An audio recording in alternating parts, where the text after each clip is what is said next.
There we go. Recording. All right. And we're going to share my screen and we'll get this thing started.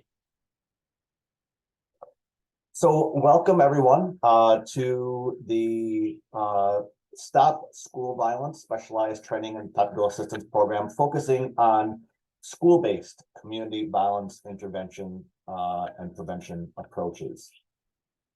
So first, before I kick things off with the actual content, I wanted to acknowledge and thank our federal partners at the Bureau of Justice Assistance and the Office of Juvenile Justice and Delinquency Prevention for the funding and support to do this work and understand the importance of this work.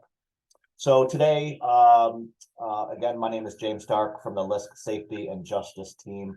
I'm going to introduce to you all LISC, our strategic focus, so you can get a sense of who we are in our work.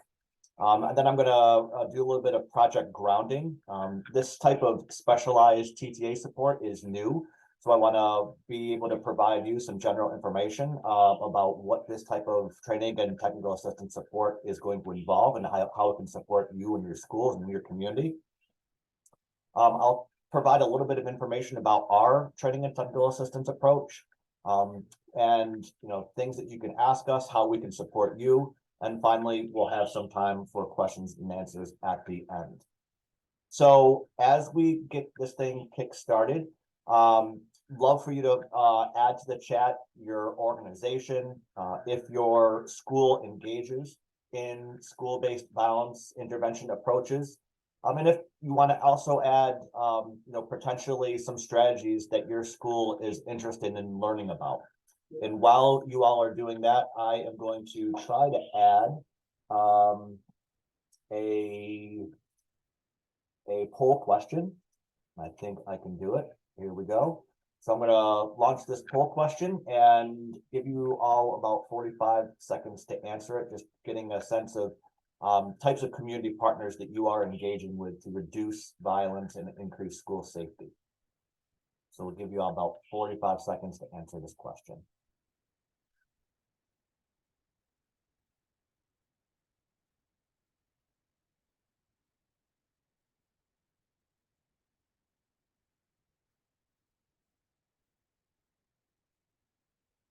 Kind of pretty evenly broken out between local partners, parents, local law enforcement, juvenile courts, some national community partners. This is great. Some health partners, excellent. And I love that we have nobody saying none of the above, so that's even better. So I'll give you all about 5 more seconds to answer the question, then we'll move this thing forward. All right. So what do we have? A lot of folks are engaging with local community partners and your local law enforcement organizations. About a third are engaging parents and guardians, about a quarter with juvenile courts, about 20% with community partners, 40% with health partners, and some that still trying to figure out what their community partnership ought to look like. This is great. I don't know if I shared the results, but if I didn't, there we go. There's the results. All right. So who is LISC and what is this specialized Stop TTA all about? So LISC is a large national community development finance agency. That's a very complicated term for basically we are an intermediary organization. What we do is listen, connect, advocate, and be a thought partner for the communities and organizations that we are engaged with. We have 38 local offices across the country. So if you are in one of those markets, I highly encourage you to engage those local offices. And we also have 12 national teams. I am part of the Safety and Justice team, and we support both local offices, our federal partners that are leading violence reduction efforts, as well as foundations and other organizations that are looking to invest in community-based public safety strategies. So when you engage with LISC, whether it be the local office or a national team, You are engaging a widespread number of folks that have experiences in many areas. And I think we all know that safety and violence is also often a result of other circumstances. It could be housing, could be financial stability, health. So we all work as a team to support you and your organizations. So just want to give you a little bit of background on our organization. Our mission, our safety and justice mission, is focused on developing and supporting these locally led coalitions to address crime, fear of crime, and over policing in communities. So we want to focus in on those small organizations, some larger organizations, that are doing tremendous work in communities that are impacted by violence. Ever since there has been violence, there's been individuals, groups of individuals, organizations that are working to stop violence. And so we want to be able to support those organizations in their work, also be able to help them grow their organization and sustain their work. But also, this is, as I said earlier, this grant program is fairly new. And we want to be able to lift up the examples of your work so that this type of community-centered violence reduction efforts are sustained over time, and that they're funded more fully, because the work that you all do is vitally important to the community and to your schools. So we've worked in over 100 places throughout the country. And again, while you'll often hear from us and our team, we also want to be able to connect you to those organizations and communities that have been doing amazing work throughout the country. So I think out of this 100, we're currently engaged in about 60 of them, but the 40 that we aren't currently engaged in, we still continue to be in contact with. And so once you're a part of the LISC family, you're always a part of the LISC family. So again, we work with public and private funders, ranging from work with federal government to also organizations like Every Town for Gun Safety. We work on efforts to keep individuals out of jails and in the community. So we're looking at diversionary programs, alternatives to incarceration, looking to build up and buttress the work of community violence intervention and prevention organizations that are engaging individuals, partners to reduce community violence. We're also connected with rural partners to think about how we can address the rural violent crime that's taking place. And of course, we are engaged in school-based violence prevention efforts. So what is the STOP Specialized Training Technical Assistance and school-based CVI work?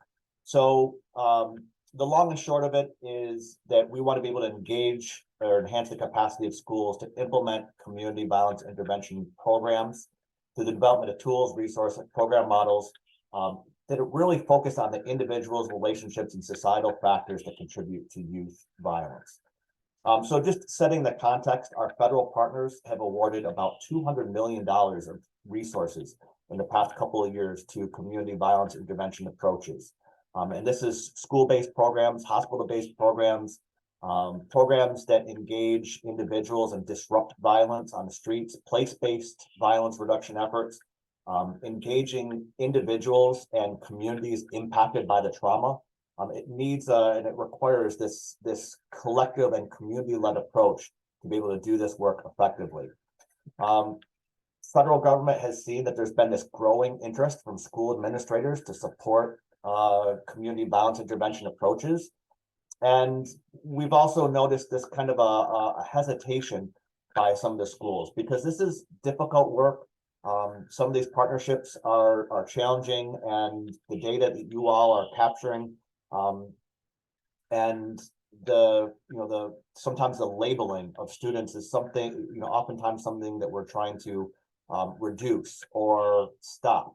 So we want to be able to answer the questions that you have around community violence, school-based community violence intervention approaches, and to be able to support efforts to create these approaches to support your schools, your students, and your community.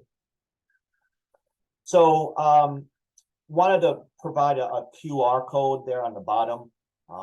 Part of the work that we're going to be doing is to build out this community violence intervention planning and implementation checklist.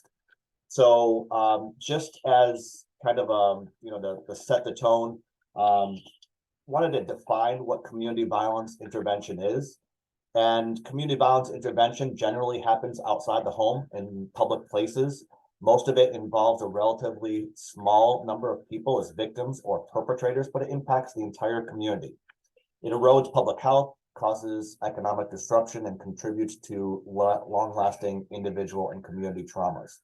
So the efforts that we all are going to be engaging on together over these next couple of years are to focus on high-risk individuals, students, places where violence is taking place, as well as the historical and structural challenges that often result in community violence. So as you'll check out, if you do go to this QR code, and we'll provide links as well towards the end of the webinar, you'll see the definition for community violence intervention. You'll see the essential elements, guiding principles, as well as steps to help plan for and implement CVI approaches. As we go through the next couple of years, providing training and technical assistance, we're going to be building out this checklist tool with examples, resource tools, connecting you to conferences and events to be able to learn more about the various ways that your school and your community can engage in this work. So how are you going to be able to utilize our LISC training and technical assistance supports? So first and foremost, we want to be able to help you all understand what CVI approaches are, what they look like, how they can help schools and communities. And then secondly, we want to develop practical, evidence-based, evidence-informed CVI strategies that aligns with your school and community safety strategies. So we want to be able to listen and hear, what are some of the challenges that are impacting your schools? One of the things that we often talk about is that we want to be able to provide a buffet of options to you all, because we recognize what works in one community may not necessarily work in your community. So we want to be able to, hear from you all, be able to understand what types of strategies you aspire to have in your schools and how we can support that. So we're going to be connecting you with experts, resource tools, evidence-based and evidence-informed strategies that can help you develop this work. So throughout, again, the next couple of years, we'll be providing a webinar series to help increase school administration and staff awareness around collaborative approaches to reduce violence and increase safety. We're also going to connect you to experts to highlight several types of school-based CVI strategies. So I'm going to tell you in a few minutes about a couple of examples that we're going to primarily focus on. But we'll be open to be able to have conversations with you about other types of strategies that you may want to implement. And we want to definitely be able to think about and connect you to community-based organizations in your communities that are doing this work. It could be well-established organizations or organizations that are just starting out. Because what we hear is that schools they're doing the best they can. There's a lot of challenges, a lot of turnover, a lot of request of your time. So to be able to partner with community-based organizations to engage families, to connect young people when they're not in school is something that we want to be able to help support. So I'm going to run through a couple of examples of the types of strategies that we're going to hone in on through this specialized TTA grant program. The first is called the Safe Passage Program. What we're noticing and what we're hearing throughout the country is that there's an increased number of students who don't feel safe coming or going from schools. So the Safe Passage Program provides students safe routes to and from schools by placing highly visible community members along those routes to monitor and assist with students' travel. So one of our organizations that we're partnering with and you'll have access to is the Urban Peace Institute. They further define this by talking about, this is really focusing on before the beginning of school and directly after school dismissal in communities experiencing high violence or high crime. One of the examples that we had is in Washington, Seattle, Washington, where just the Safe Passage program was able to kind of get a sense that there was a couple of neighboring schools that were dismissing at the same time. And when these individuals, students were coming to the transportation hubs, there were often fights. So these Safe Passage members engaged the schools, engaged the principals, and said, hey, is there a way that we can, maybe think about, how we release students? And they changed their dismissal times and violence went down. So we'll encourage you to think about, how can you deploy credible, trusted messengers that are from your community to engage students where sometimes they don't feel safe coming and going from school. Another example is a program that we have recently connected with through another grant program that we thought was doing really amazing work. And we wanted to lift up this program and provide opportunities for them to share this information with you all. It's called the Spokane Public School Restorative Intervention to Reduce Suspensions and Expulsions. They call it the RISE program. It's basically, I kind of call it restorative mentoring. So it's a little bit of restorative justice and a little bit of mentoring. So basically providing mentorship and restorative interventions to prevent and divert students from suspensions and expulsions. And we want to keep students in school. So the district has worked with community-based partners, administrators across the schools in Spokane to create connection and support for youth and their families. So basically, if a student has been involved in some sort of disciplinary incident in school where they may be suspended or expelled, they have the opportunity to create a contract with the school to engage a mentor and engage in restorative intervention support to be able to either reduce the suspension or not have the student be suspended or expelled. Because we know when the student is off campus, that often leads to free time, and free time provides more of an opportunity for potential violence or victimization in the community. So what they're doing is diverting students from suspensions and expulsions, keeping them in schools, but also building relationships with these individuals, getting a sense of, hey, what's going on in your house, what's going on in your community, how is that impacting your interactions in the schools, and if somebody, it also provides teachers an opportunity to be able to call somebody rather than the principal and say, hey, can you just come check on, John Doe or Jane Doe and just, see what's going on, because they're just very disruptive. It's challenging to the class, and be able to provide a safe space for them to regulate and hopefully get back into the schools, and definitely discourage from suspensions and expulsions. So a little bit earlier, I talked about part of the training and technical assistance that you'll have access to are going to be subject matter experts. So we have a number of subject matter experts that have been engaging in school-based violence intervention strategies for years. They're going to be able to be called upon to support you.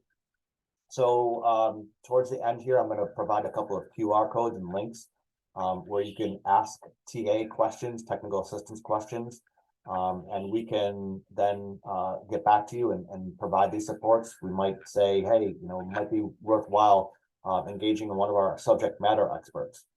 We can also encourage you to join the community practice where they are having events, webinars, conferences, trainings, so you have access to know when those are and how you can engage those organizations in this work. So your technical assistants, the subject matter experts, they're available again for technical questions, practical and applicable feedback, work through project hurdles, and much more. During the course of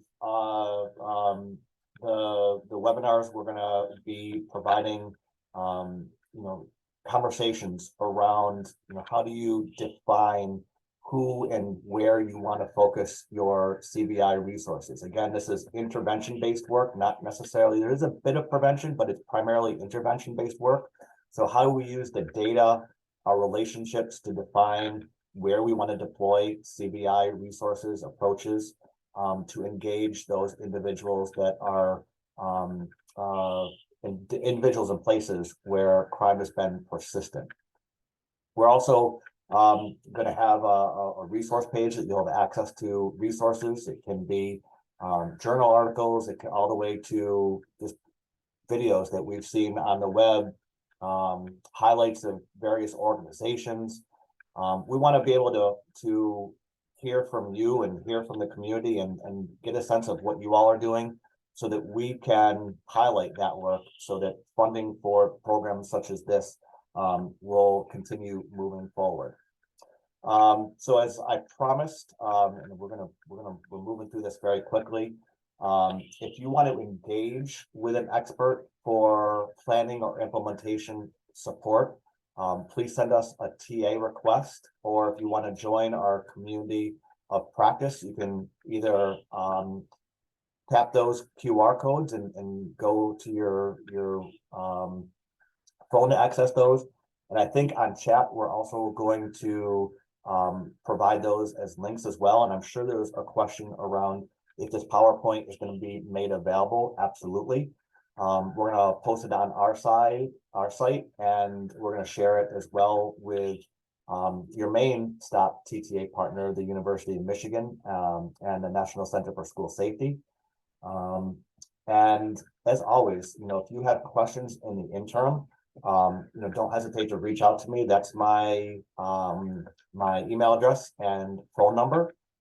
And we're going to move right to questions. So let me just stop share real quick. I see there's a couple of questions.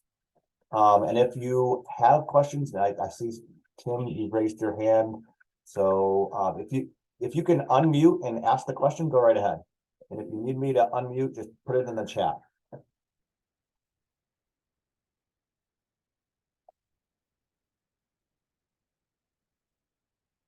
All right, I think, Tim, you had a question, so I'm putting you up there and hopefully you can ask that question. Captain Suber.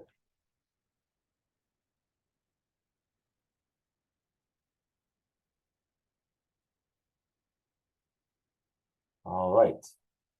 We're going to check somebody else. Let's see, we have Reginald Milton. Go ahead. Can you speak? You should be able to be off mute. You can just take yourself off mute and ask the question.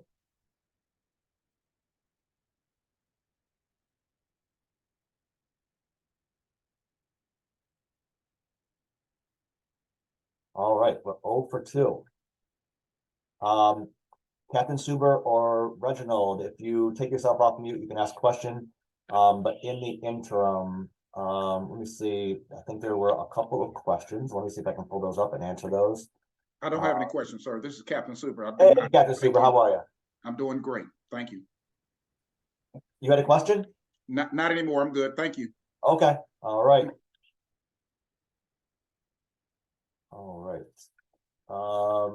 We'll slide email. Yeah. Any other questions? I assume there's going to be lots of questions, so I wanted to leave a lot of time for questions about community violence intervention, school-based community violence intervention approaches.